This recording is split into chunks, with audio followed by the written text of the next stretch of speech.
You might not realize it, but your entire life is being shaped by the thoughts you hold and the identity you carry. Not by luck, not by talent, not by the opportunities you had or didn't have.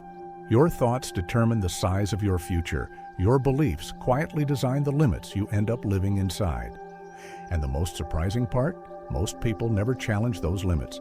They accept them as truth, they adapt to them, they build their entire life around boundaries that never truly existed. But here's the strange part. If thoughts are so powerful, why do so many people stay stuck? Why do so many live far below their potential? Why do so many feel like life only hands them the bare minimum and nothing more? The answer becomes clear in the story you're about to hear. At a crowded train station, filled with rushing footsteps and echoing announcements, there lived a man who survived by asking travelers for whatever spare change they could offer. Every day, he sat in the same corner on the same worn-out cloth, watching people rush to places he could only imagine. He saw mothers carrying children, workers heading to long shifts, students gripping books and coffee cups. Everyone around him was moving forward. Yet he remained still. Day after day, the world changed, but his life did not. No progress, no new choices, no shift in identity. Until one morning, something truly different happened. A man in a spotless suit stepped onto the platform. The way he carried himself was almost magnetic. Confident, but without arrogance.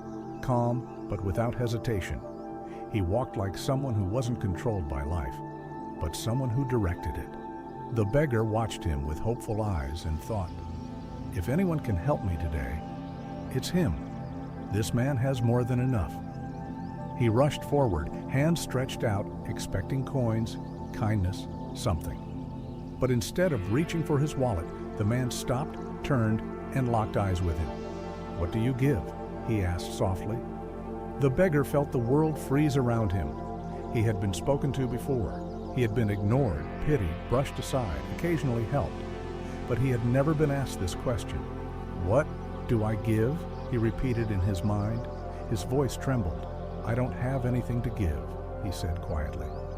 "I survive by asking. I own nothing." The man didn't react with anger or frustration. He simply nodded with quiet understanding and said, "If you believe you have nothing to offer, you will always depend on others.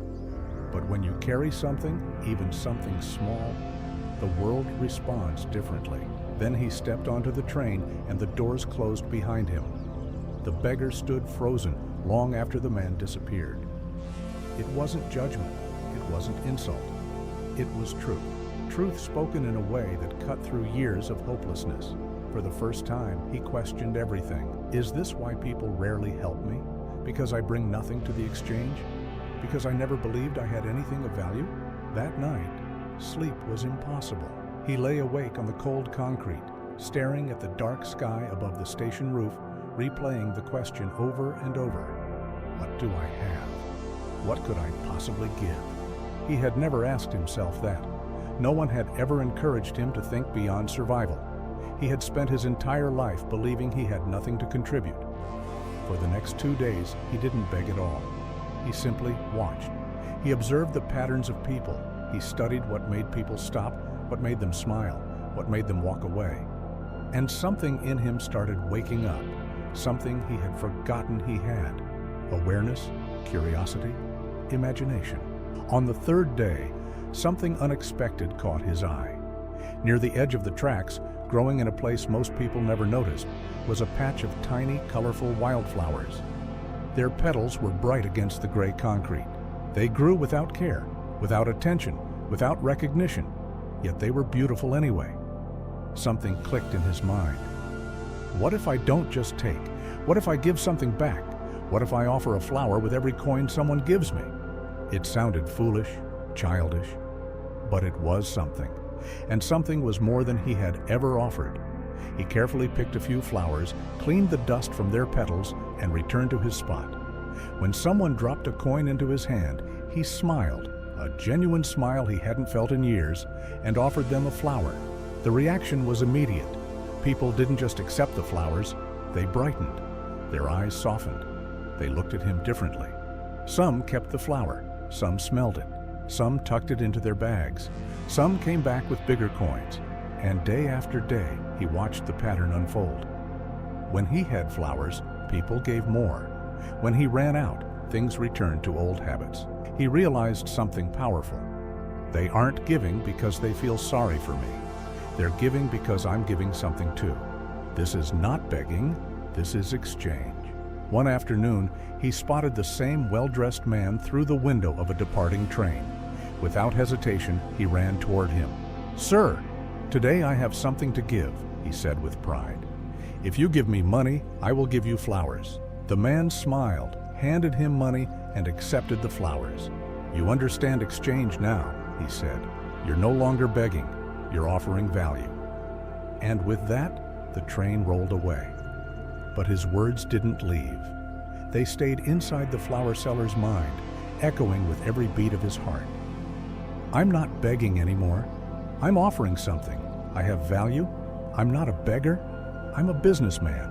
That shift in identity didn't just inspire him, it rebuilt him. He made a decision that very day.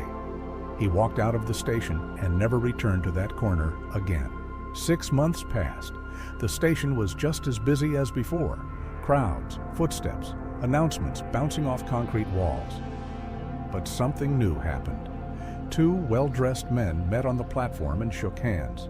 One looked at the other with curiosity. "Have we met before?" he asked. The other smiled confidently. "Yes, twice. Once when you refused to give me money. Once when you bought flowers from me." Recognition hit instantly. "You were the man on the platform?" "Yes," he said with pride. "That was me, but it's not me anymore. I now run a flower business. I'm traveling to expand it to nearby towns." The businessman stared at him, stunned, humbled, inspired. "How did your life change so drastically?" he asked. And the former beggar answered with the certainty of someone who discovered the truth of who he really was. "I stopped believing I had nothing to offer. I changed the way I saw myself. And the moment my identity changed, the world changed with it." Life transforms when identity transforms. If you see yourself as powerless, you'll act powerless. If you see yourself as small, the world will mirror that smallness back at you. If you believe you have nothing to offer, you'll never explore the gifts inside you. But when you see yourself as capable, valuable, resourceful, worthy, your decisions expand, your vision expands, your opportunities expand, your entire life expands, because your mind finally allows it. Your future grows only as large as the thoughts and identity you permit inside your mind. So don't shrink yourself. Don't underestimate your value. Don't carry the lie that you have nothing to give. You have potential, you have strength, you have value waiting to be expressed. You have gifts you haven't even discovered yet. And the moment your mindset expands, your life expands with it. If this story inspired you, share it. Someone out there may hear this at the exact moment they need it most.